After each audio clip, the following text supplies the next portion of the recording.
Welcome to my channel. आज हम आपके लिए एक कहानी ले आए हैं जिसका शीर्षक है बेटे की सीख। किसान बूढ़ा होकर भी खेतों में काम करा, लेकिन उसका बेटा जवान होने पर बहुत कामचोर था। उसका नाम करण था। कुछ समय बाद बहू माँ बन गई। उसने एक बेटे को जन्म दिया। वह भी बहुत आलसी थी, इसलिए बच्चे की देखभाल दादा दादी को ही करनी पड़ती थी।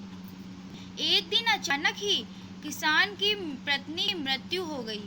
बूढ़ा अब बिल्कुल अकेला हो गया। खेतों में ठीक से काम न करने के कारण फसल भी अच्छी नहीं हुई, जिससे घर की आर्थिक स्थिति खराब होने लगी।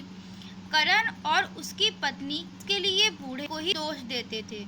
वे कहते हैं कि वो बैठे खाट तोड़ता है और अनाज बर्बाद कर रहा है। परंतु करण का बेटा अपने दादा को बहुत प्यार करता था। सारे दिन वह दादा के पास ही खेलता और बतियाता था। एक दिन करण की पत्नी ने उससे कहा, यह बुढ़ा तो बहुत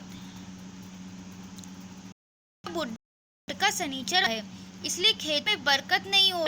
रात भर खास खास कर सोने भी नहीं देता। इस बुढ़े को यहाँ से भगाओ, वरना मैं यहाँ नहीं रहूँगी। करण ने अपनी पत्नी को समझाया, मैं खुद इस बुढ़े से परेशान हूँ। मैं कल ही इसे ठिकाने लगा दूंगा।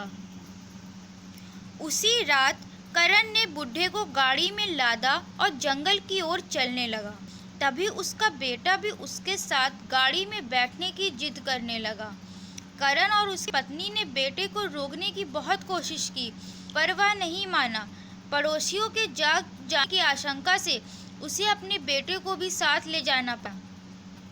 जंगल में पहुंचकर करण ने बैलगाड़ी रोकी और खुदाई का सामान लेकर पेड़ों के पीछे चला गया।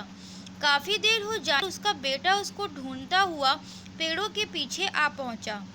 एक बड़ा सा गड्ढा खुदा देखकर वह सब समझ गया। थोड़ी दूर पर उसका बेटा भी एक गड्ढा खोदने लगा। करण के पूछने पर उसने बताया कि यह गड्ढा वह अपने बाप के लिए खोद रहा है। उसने कहा कि वह भी इस परंपरा को निभाएगा।